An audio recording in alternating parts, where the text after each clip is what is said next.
Bonjour à toutes et à tous, je suis ravie de vous retrouver pour déjà le 8e épisode de notre série de podcasts Women in Accenture. J'ai à cœur chaque mois de vous présenter le portrait de femmes inspirantes d'Accenture qui viennent ici nous parler de leur parcours, de leur motivation et de leurs aspirations professionnelles. Le mois de novembre, c'est le mois du handicap et c'est un sujet qui me parle spécialement et auquel je suis attachée de par, bien sûr, mes activités professionnelles, mais aussi par mes engagements personnels. Je suis donc tout particulièrement ravie de pouvoir accueillir Céline, qui est chef de projet SAP chez Accenture à Nantes. Bonjour Céline, merci infiniment d'être présente avec nous aujourd'hui.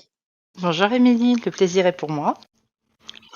Alors Céline, est-ce que tu pourrais te présenter et nous dire qui tu es?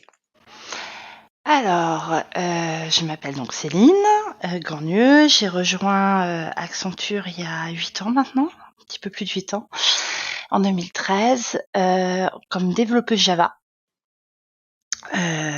Et puis, j'ai évolué au sein d'Accenture. Je suis devenue donc développeuse Java. Ensuite, j'ai commencé à m'ennuyer un petit peu en Java, donc j'ai demandé à passer en SAP. Je suis devenue développeuse ABAP. Et puis après fonctionnelle, SAP. Puis après, j'ai fini par encadrer ma propre équipe, du coup, ce qui est le cas actuellement. D'accord, très intéressant et du coup Céline, je sais que tu as, changé à plusieurs reprises d'activité, professionnelle. Est-ce que tu pourrais, rapidement, nous retracer, ton parcours? Alors ouais, j'ai beaucoup évolué, beaucoup changé, c'est le cas de le dire. J'étais pas faite pour l'informatique au démarrage. Au démarrage, je me destinais à faire des études de médecine. Donc j'ai D'accord. fait en fait, j'ai passé mon concours de médecine et je suis rentrée en deuxième année. Et puis en cours d'année, je me suis rendu compte que c'était pas fait pour moi. J'étais pas à ma place et je me sentais pas bien.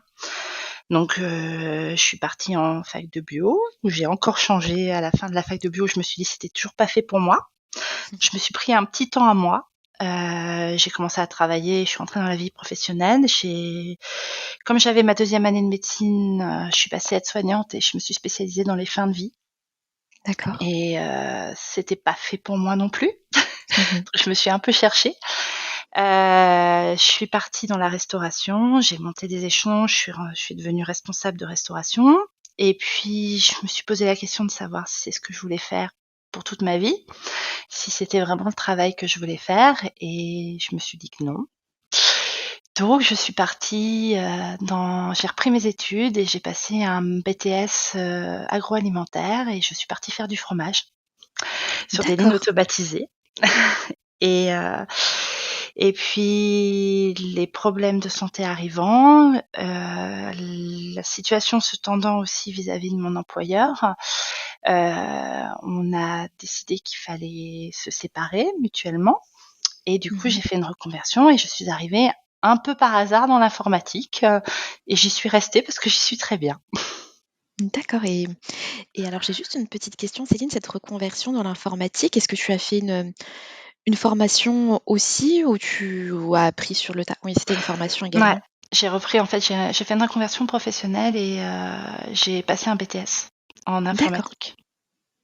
OK, très bien. Ah oui, alors du coup, c'est vrai que tu as un beau parcours et on peut le dire, hein, riche et varié et je me demandais si à un moment donné, heu, ton handicap a été un frein ou au contraire, est-ce que ça a été plutôt un moteur pour toi? Un peu des 2. Heu, c'est plus un moteur maintenant chez Accenture parce que je Mmh. suis dans le bon environnement. Ça a été un frein sur mon employeur d'avant où en D'accord. fait, j'ai été embauchée, pour le quota, comme on dit, on Mmh. va pas se mentir. Et quand ça a commencé à devenir un peu compliqué et qu'il a dû falloir adapter certaines choses, mon employeur a pas joué le jeu et a commencé à faire du harcèlement pour que, je m'en aille parce que ça devenait compliqué pour lui ou parce qu'il avait pas envie de s'investir aussi sur le handicap, que c'était juste un mot, je dirais, et pas une volonté particulière de sa part et donc oui, là, le handicap est devenu un handicap. Enfin, est devenu un problème, un vrai frein. D'accord. Après, ça ne l'est pas chez Accenture actuellement. Oui, donc finalement, ça dépend vraiment des environnements. Oui, D'accord. OK, puis du coup, maintenant tu l'as dit, tu es chez Accenture, pardon, depuis un certain nombre, d'années et alors je me demandais si tu te souvenais de ton process de recrutement et ou de ton intégration, et du coup, si tu pourrais nous raconter comment ça s'est passé?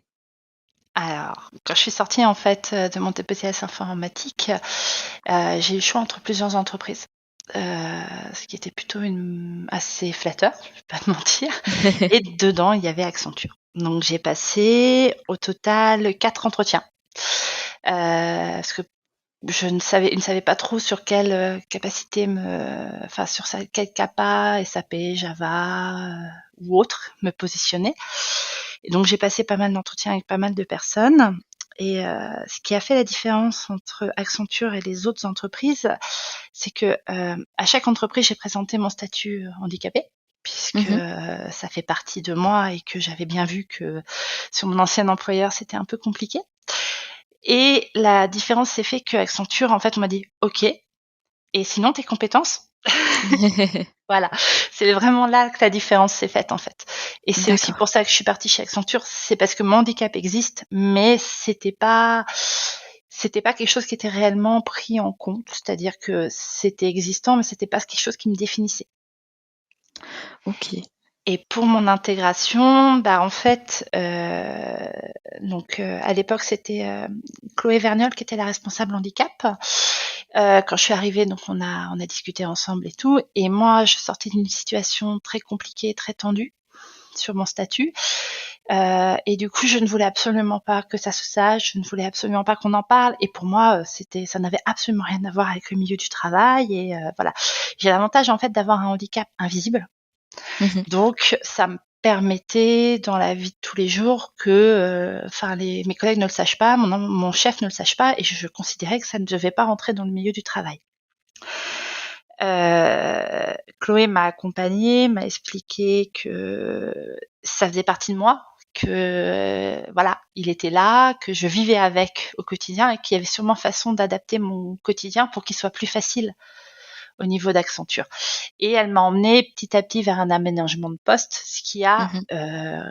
grandement amélioré en fait ma qualité de vie au travail et qui a aussi facilité mon intégration et ma santé. Donc voilà. D'accord.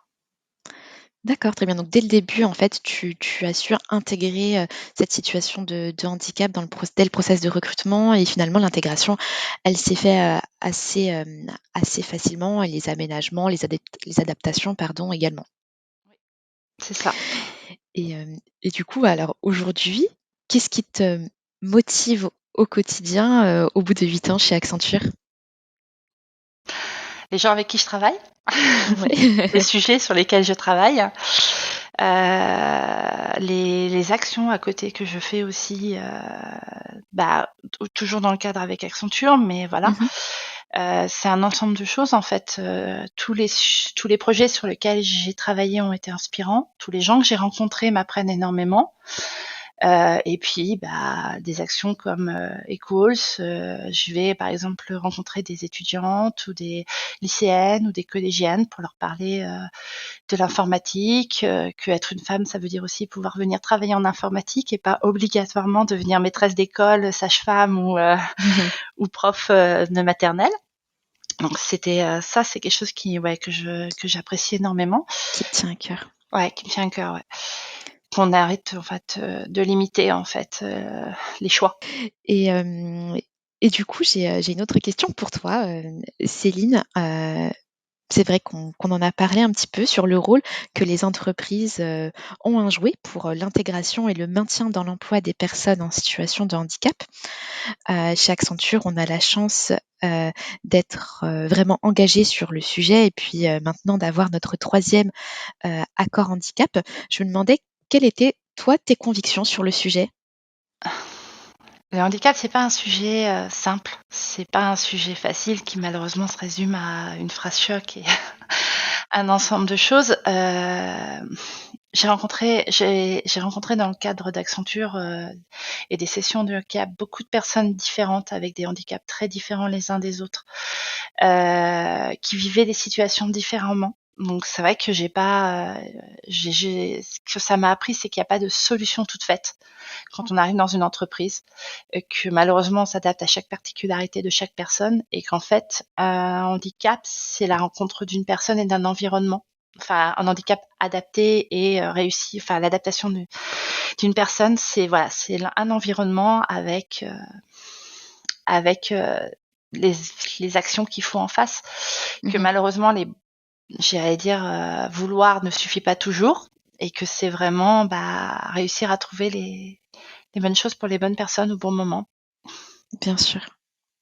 Donc voilà et que, malheureusement aussi et ça c'est un fait, c'est que, être handicapé, c'est aussi subir beaucoup de alors peut-être pas discrimination, mais de biais cognitifs. Mmh. C'est-à-dire que quand on pense handicap, on pense obligatoirement à une personne moins productive, fort absentéisme ou, aménagement très lourd, ce qui est pas le cas, en fait. Ce qui Et qu'une personne handicapée, ça peut devenir une force. C'est pas Bien sûr. obligatoirement un boulet, qu'on se traîne, c'est pas du tout ça. Oui, c'est vrai, qu'il y a déjà pas mal de choses qui sont faites, mais je pense qu'il faut poursuivre effectivement la sensibilisation sur le sujet, effectivement. Et alors Céline, je termine avec ma question, fétiche. Est-ce que tu aurais, un conseil ou un message à donner à des femmes, en situation de handicap ou non d'ailleurs, qui hésitent encore à se lancer dans le secteur, d'activité du conseil? Je dirais foncer. Je dirais foncer, c'est un travail qui permet en fait une forte, adaptation à nos vies actuelles. C'est-à-dire que, on a, des horaires de travail qui sont flexibles, on ne travaille pas le week-end, on a un vrai équilibre vie perso, vie pro. On a du temps du coup à côté pour se lancer dans des projets personnels, pour avoir une vraie vie de famille, ce genre de choses. Ce qui en Mmh. fait est une force, je pense, pour ce secteur d'activité et qui est pas suffisamment reconnu. Et puis c'est un secteur avec plein de challenges. Donc c'est hyper intéressant, c'est hyper varié, on s'ennuie jamais, on fait plein de choses différentes au quotidien. Donc non, foncez. Parfait, ben, merci beaucoup, Céline, de nous avoir, partagé, ton parcours et ton expérience. C'était, très enrichissant et inspirant. On espère, vraiment à travers, ton parcours avoir, suscité, des vocations. Moi de mon côté, je vous invite d'ailleurs à venir, découvrir tout ce que fait Accenture, sur le sujet du handicap sur notre site carrière. Toutes nos offres sont ouvertes à tous et à toutes. Alors, comme le dit Céline, foncez. Et puis, je vous dis à très vite pour un nouvel épisode de Women in Accenture.